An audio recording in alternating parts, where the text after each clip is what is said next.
जी लतीफ़, मां पंहिंजे जेके ख़ैर ख़्वाह आहिनि ऐं जिन अदब सां वास्तो आहे उन्हनि सां किताबु मूंखे हीरे ठाकुर ॾिनो हो।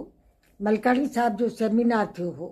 हीउ किताबु जेको आहे हीरे ठाकुर मूंखे ॾिनो हो तोहफ़े तौरु। त मां चाहियो त इन जो ज़िक्र जेको आहे सो पंहिंजे ख़ैर ख़्वाहनि सां कयां ऐं ख़ासि करे जेको जिन जो अदब सां वास्तो आहे उन्हनि खे इन किताब जे बारे में ॿुधायां।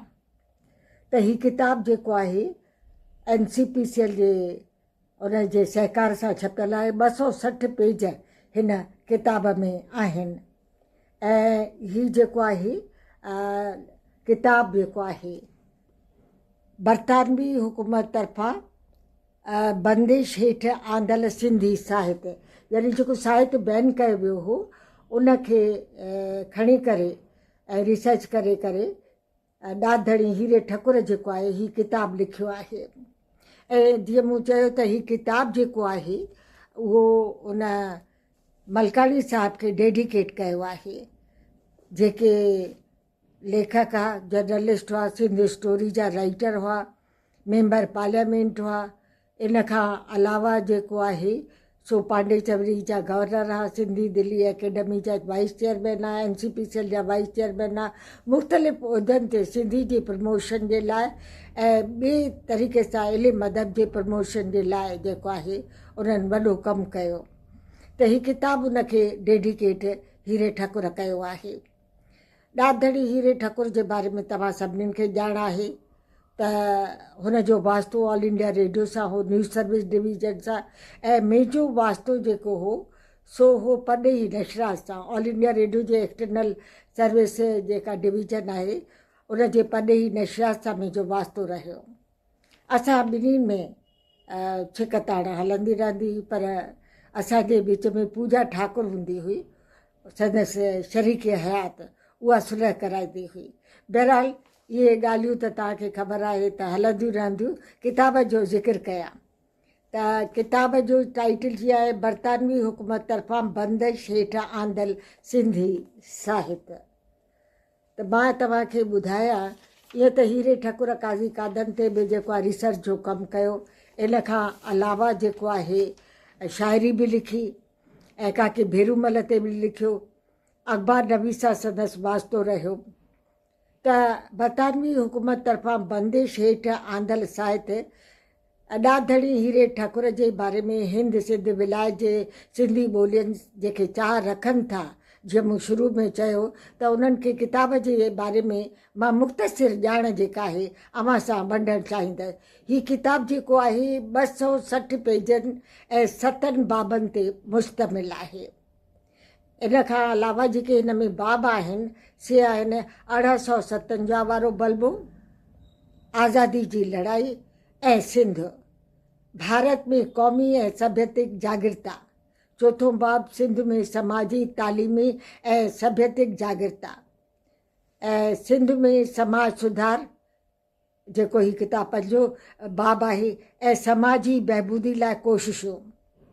छहों इंडियन नेशनल कांग्रेस जो जनम ऐं सिंध जी इन सां वाबस्तगी, ऐं सतों इंडियन नेशनल कांग्रेस जो सिंध में पहिरियों इजलास।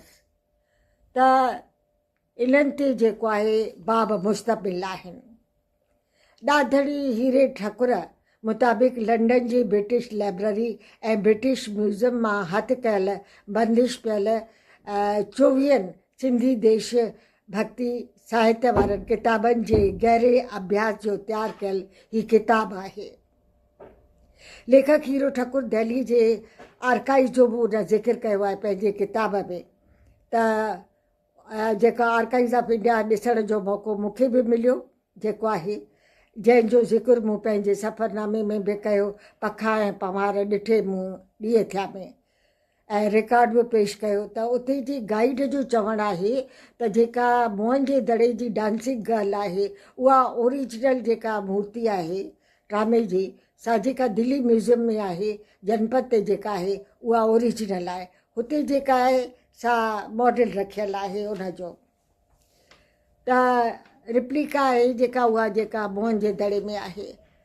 ऐं मां तव्हांखे हिन हीरे ठाकुर लेखक जे किताब जे सिलसिले में अॻिते इहो चवंदसि त हुन ॾाढ धणीअ सिंध जे मुख़्तलिफ़ तारीख़दाननि जा हवाला पिणु किताब में ॾिना आहिनि।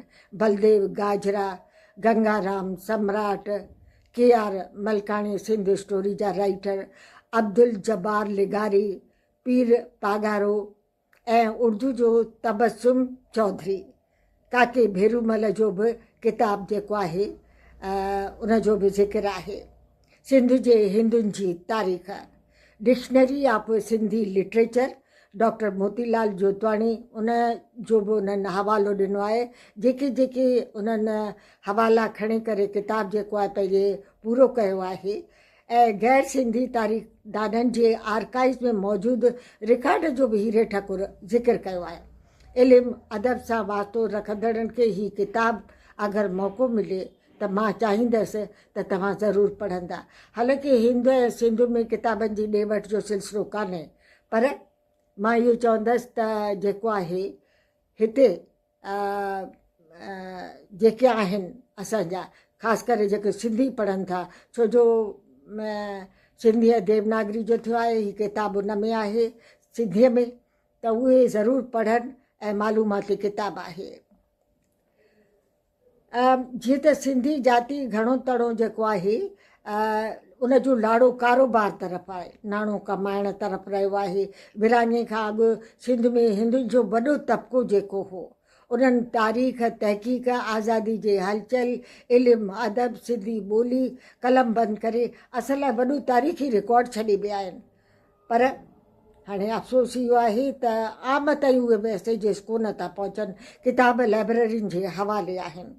अचो त पंहिंजे विरसे जी वारसी कयूं ऐं पंहिंजे तारीख़ खे दुनिया जे कुंड कुड़छ में पहुचायूं।